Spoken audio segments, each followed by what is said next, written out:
let's talk about how to form effective study groups in law school. And when I say study group, I mean as little as 2 people. My preferred study group size is me and 1 other person. That being said, I think effective study groups can be as large as 4 people, so you and 3 others. Anything past 4 can be really chatty and get really hard to manage. There's a few reasons that I think having a great study group in law school is really critical to your success. First, you should consider how the human brain learns best naturally. This study shows that adults statistically retain 10% of what they read. However, you'll retain 90% of what you teach someone else. This is huge when it comes to study groups, because what often happens in those study group sessions is that I understand something that maybe you don't, and you understand something that I don't. So we go back and forth teaching each other topics, and by doing that, I'm retaining approximately 90% of what I just taught you, and you're retaining approximately 90% of what you just taught me. Study groups are also great because sometimes I'll have notes that you didn't have, or you'll have notes that I didn't have, or I'll have used some resources and supplements that I can refer to you, and vice versa. Now, it is not enough to just have a study group. They really have to be done effectively. First, do not choose your study group based on who you're friends with. I tried this at the beginning of 1L, and I realized that my friends and I didn't have the same style of studying. For me, those close friends that I made day 1 of orientation didn't actually end up becoming my study buddies. They just stayed my friends, and we hung out outside of studying and outside of the library.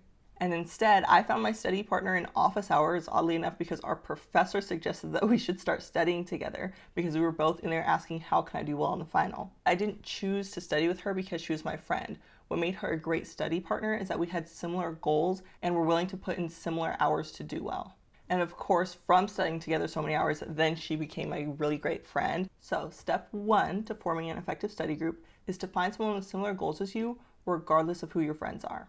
Step number 2 is to find some people with opposite strengths. For example, I have an amazing friend in law school who can type so fast it's like the speed of light. She made a great study partner because she often was able to get down notes during class that I wasn't able to get down. And we were able to trade off because if she ever had a question about something that she didn't quite understand but I did, I was always happy to explain those things to her or just share with her the information that I got in office hours that helped me understand the topic. And then in the end, we were both better off studying together than we would have been separately. Okay, so let's say you've got some great people for your study group and now you want to know what to do.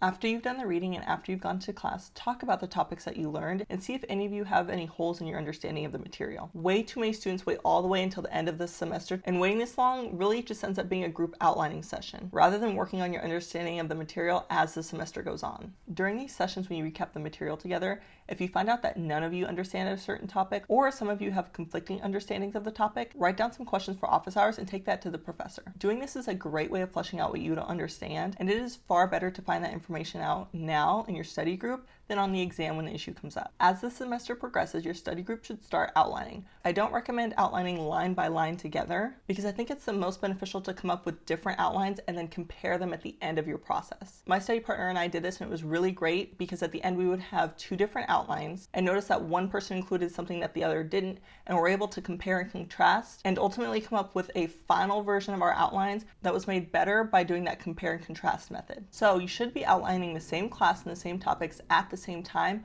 but doing it individually. It is helpful to do this in the same room because when you come to a roadblock and can't quite figure out how to word something or just completely don't understand a topic, you guys can discuss it together. But I don't recommend outlining line by line together because I think it's the most beneficial to come up with different outlines and then compare them at the end of your process. The last thing that I think a lot of study groups pass over is doing practice tests together. This is so huge and really helpful for the final. By doing your practice tests together, you get to compare your answers and not only check to see if you got everything, but also see how did someone else answer this question and how could you have made your answer better. So to summarize, I think that having study groups in law school is absolutely critical, and the secret to having an effective study group is having the right people, meeting throughout the semester to discuss the material, outlining separately, but while you're in the same room so you can discuss when you hit a roadblock, and then comparing those outlines at the end of the process, and finally taking practice tests together and comparing your answers so you can see what goes into a great answer before the exam actually comes.